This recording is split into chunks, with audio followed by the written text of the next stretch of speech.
ప్రేమైన ప్రేమ స్వరూపులారా, హృదయపూర్వక నమస్కారాలు.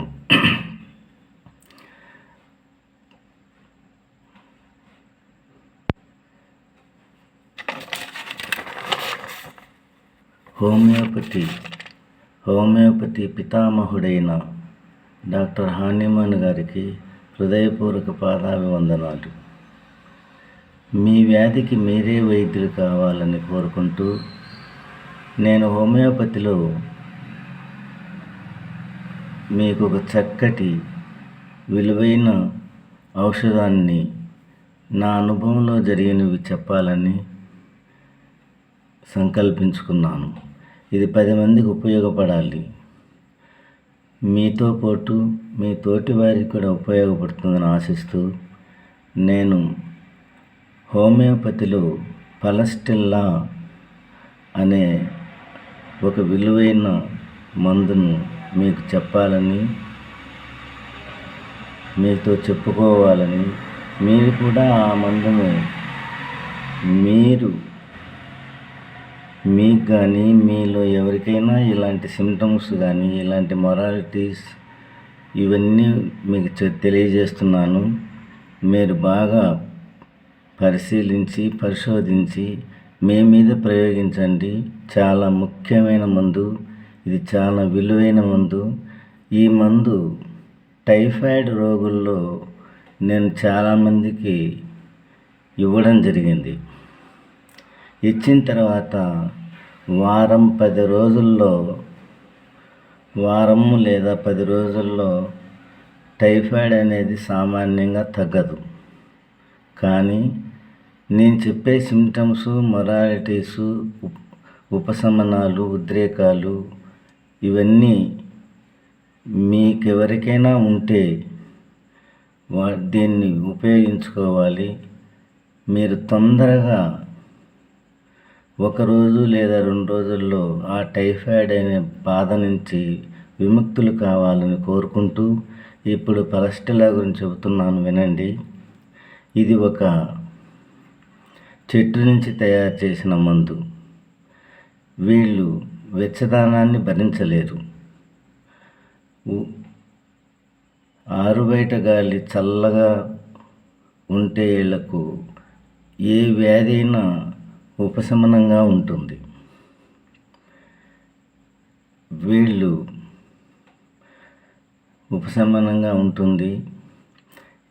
వీళ్లకు జలుబు చేస్తే ముందు నీరుగా ఉండి 2-3 రోజుల తర్వాత తెల్లగా మారి పచ్చగా మారే గుణం ఉంటుంది.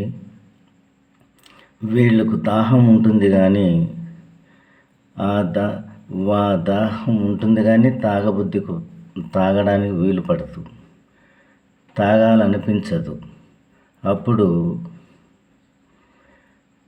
పెదవులు ఆరిపోతూ ఉంటాయి.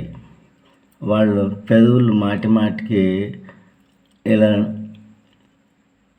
ఇలా అనుకుంటూ ఉంటారు. నెక్స్ట్ వీళ్లకు ఆకలి ఉండదు, అజీర్ణంగా ఉంటుంది. అన్నం తినబుద్ధి పుట్టదు, పని చేయబుద్ధి పుట్టదు. కనుక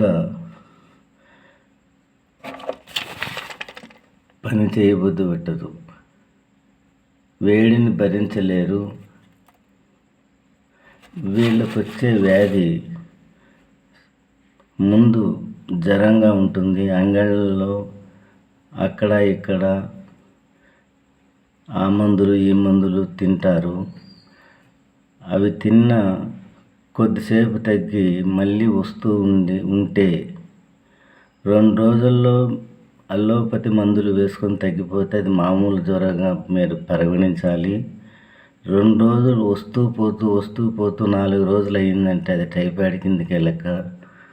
దయచేసి ఈ 4-5 రోజుల వరకు మీరు గమనించి, నేను పైన పలస్టిల్లా లక్షణాలు కరెక్ట్గా ఉంటే దాదాపు మీరు ఈరోజు ఎక్కువగా టైఫాయిడ్ సాయంత్రం పూట ఉద్రేకిస్తుంది, అనీజీగా ఉంటుంది. అప్పుడు మీరు పలస్టిల్లా అనే మందును 200 సి మీరు స్వయంగా కానీ మీకు దగ్గరలో ఉండే హోమియోపతి డాక్టర్ల దగ్గరికి పోయి ఈ విషయాన్ని చెప్పాలి.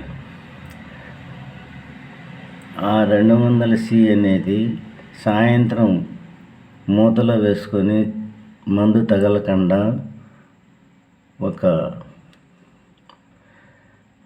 నోట్లో చప్పరిచ్చేసి ఒక డోస్తోనే మళ్ళీ మరుసటి రోజు రాత్రికి సాయంత్రం వరకు వెయిట్ చేయాలి. అల్లోపతి మాదిరిగా 3 పూట్ల 4 పూట్ల వేయకూడదు. ఒక్క డోస్తోనే 100% ఆ టైఫాయిడ్ అనే బాధ సమస్య మీకు చాలా తొందరగా ఒక్క రోజులోనే తగ్గిపోతుంది. తగ్గిపోయిన తర్వాత మళ్ళీ మరుసటి రోజు సాయంత్రం వరకు వెయిట్ చేయండి. వెయిట్ చేసిన తర్వాత మీకు కనుక మళ్ళీ అదే సిమ్టమ్స్ అదే బాధ తగిలితే రెండో డోసు ఒక్కపారే వేయండి. అట్లా కాకుండా 3 పూట్ల 4 పూట్ల వేయడం వల్ల ఆ మందు మీకు పెద్దగా ఉపయోగపడదు. ఇంగ్లీషు మాదిరిగా ఈ సిస్టమ్ కాదు. దీని సిస్టమ్ ఈ మొరాలిటీ ఉండాలి. వాళ్ళు సున్నిత మనసులై ఉండాలి. వాళ్లకు ఉడుకు రూములో ఉడుగ్గా ఉండే ప్రాంతంలో ఆ వ్యాధి ఉద్రేకిస్తుంది. వాళ్ళు ఆరుబయట గాలి తిరుగుతూ ఉంటే ఆ వ్యాధి తగ్గినట్టు ఉంటుంది. అది ఉద్రేక ఉపశమనాలు. వీళ్లకు అజీర్తి వ్యాధి ఉంటుంది, ఆకలి ఉండదు. ఇలాంటి లక్షణాలు ఒక టైఫాయిడ్లోనే కాదు, ఏ వ్యాధి అయినా సరే. ఇది రోగానికి మందు కాదు, రోగికి మందు. ఈ రోగి పై లక్షణాలు మీలో ఉంటే మీరు స్వయంగా వేసుకోవచ్చు, లేదా హోమియోపతి డాక్టర్ను కలిసి ఒక్క సింగిల్ డ్రగ్స్ వేసే డాక్టర్ను మీరు ఎన్నుకోవాలి. అట్లా కాకుండా మూతలు డబ్బీలు ఒక 4 రోజులు వాడండి అనే అలాంటి డాక్టర్లు మీరు ఎన్నుకోవద్దని. మీ వ్యాధికి మీరే వైద్యులు కావాలని కోరిక. ఈ సిమ్టమ్స్ ఈ మొరాలిటీ ఉన్నవాళ్ళు ఖచ్చితంగా మీరు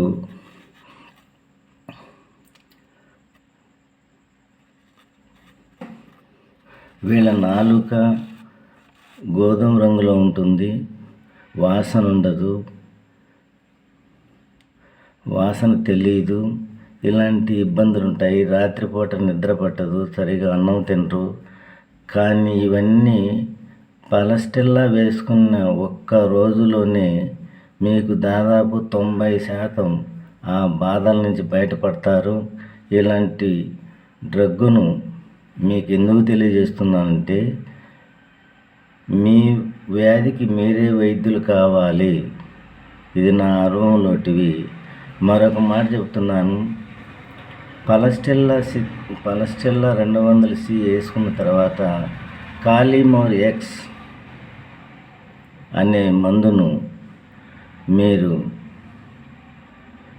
ఉదయం 4, మధ్యాహ్నం 4, సాయంత్రం 4 అవి చేత్తో తాకినా పర్వాలేదు, మూతలో వేసుకొని సప్పరిస్తే ఆ టైఫాయిడ్ ఉండే వాళ్లకు ఏ పని చేయబుద్ధి పుట్టదు. ఈ కాలిమోర్ వాడడం వల్ల పని చేయాలి అని ఇంట్రెస్ట్ వస్తుంది. నెక్స్ట్ ఇలాంటి సిమ్టమ్స్, ఇలాంటి మొరాలిటీసు, వీళ్ళ మెంటాలిటీ ఇవన్నీ 3 పరిగణనలో తీసుకొని ఇలాంటివి ఉంటేనే ఈ మందుని మీరు వేసుకోవాలి.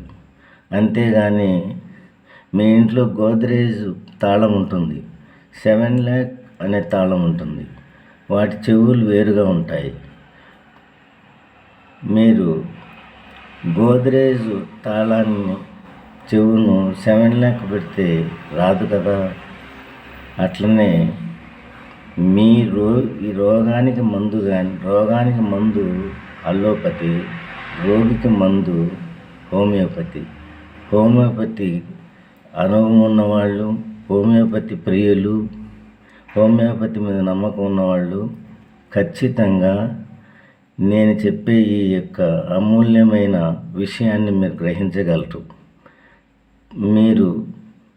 మీరు కానీ మీ తోటి వారికి కానీ ఇలాంటి లక్షణాలు ఉంటే కళ్ళు మూసుకొని హాయిగా 200 వేసేసి కాలిమర్ 6 3 పూట్ల ఒక 2-3 రోజులు వాడితే మళ్ళీ టైఫాయిడ్ రాదు.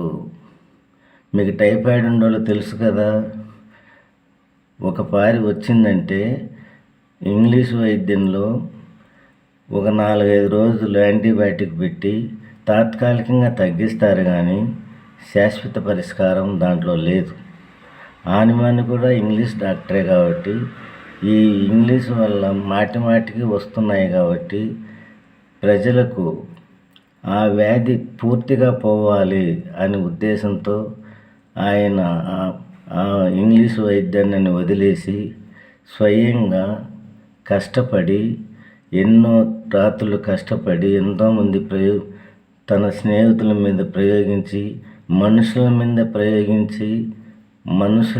ప్రయోగించే హోమియోపతి మందులు మనుషు లక్షణాలను, మనసు, వాళ్ళ యొక్క నడక, వాళ్ళ యొక్క ప్రవర్తన, వాళ్ళ మనసును బట్టి నిర్ణయిస్తారు కాబట్టి దీంట్లో ఏ టెస్టింగ్లు అవసరం లేదు.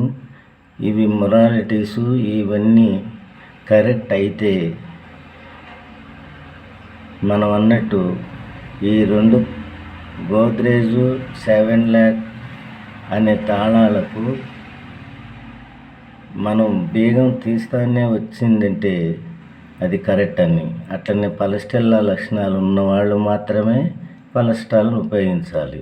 అంతేగాని పలస్టెల్లా లక్షణాలుండి బ్రియోనియా 200C వేస్తే ఉపయోగం ఉండదు.